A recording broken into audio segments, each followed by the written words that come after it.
বিশ্বের বিভিন্ন দেশের মতো জার্মানিতেও 25শে ডিসেম্বর শেষ হচ্ছে প্রবাসী ভোটারদের পোস্টাল ভোটিং নিবন্ধনের সময়সীমা। এর মধ্যে উল্লেখযোগ্য সংখ্যক প্রবাসী এবার নিবন্ধন করেছেন বলে জানান দেশটিতে নিযুক্ত রাষ্ট্রদূত মোহাম্মদ জুলকার নাইন। প্রথমবারের মতো নিবন্ধন করতে পেরে খুশি জার্মানিতে বসবাসরত সর্বস্তরের প্রবাসীরা।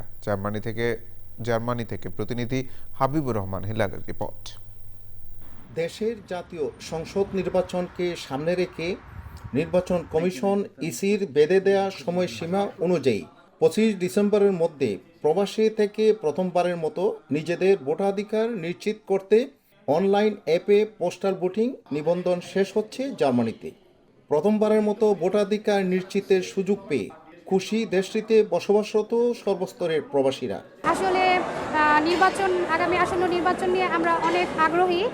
আমি নিজে নিবন্ধন করেছি, আর নিবন্ধন বিষয়টা এত সহজ না সবার কাছে। 12 ফেব্রুয়ারি 2026 যে নির্বাচন হতে যাচ্ছে, এই নির্বাচনের জন্য যে নিবন্ধন এত সহজ নয়, তারপরও আমরা চেষ্টা করছি যাতে সহজভাবে সেই নিবন্ধন আমরা করতে পারি।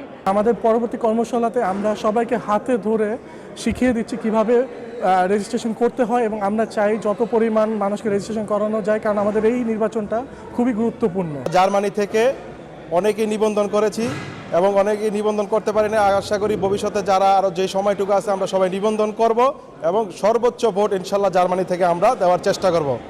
জার্মানিতে নিযুক্ত রাষ্ট্রদূত মোহাম্মদ জুলকার নাইন বলেন, এবারে নির্বাচনের প্রচুর প্রবাসী বাংলাদেশি ভোটার নিবন্ধনের কাজটি দ্রুত সম্পন্ন করেছেন।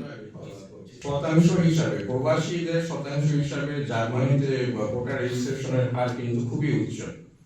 বিডি পোস্টাল অ্যাপে জার্মানিতে নিবন্ধনকারীদের দেয়া ঠিকানায় পোস্টাল ব্যালট আবার জার্মানিতে ডাকযোগে পাঠিয়ে দেওয়া হবে জানিয়ে রাষ্ট্রদূত আরও বলেন, ভোট দেওয়ার পর ফিরতি খামে জার্মানি থেকে তা বাংলাদেশে আবার রিটার্নিং কর্মকর্তার কাছে পাঠানোর অনুরোধ জানান।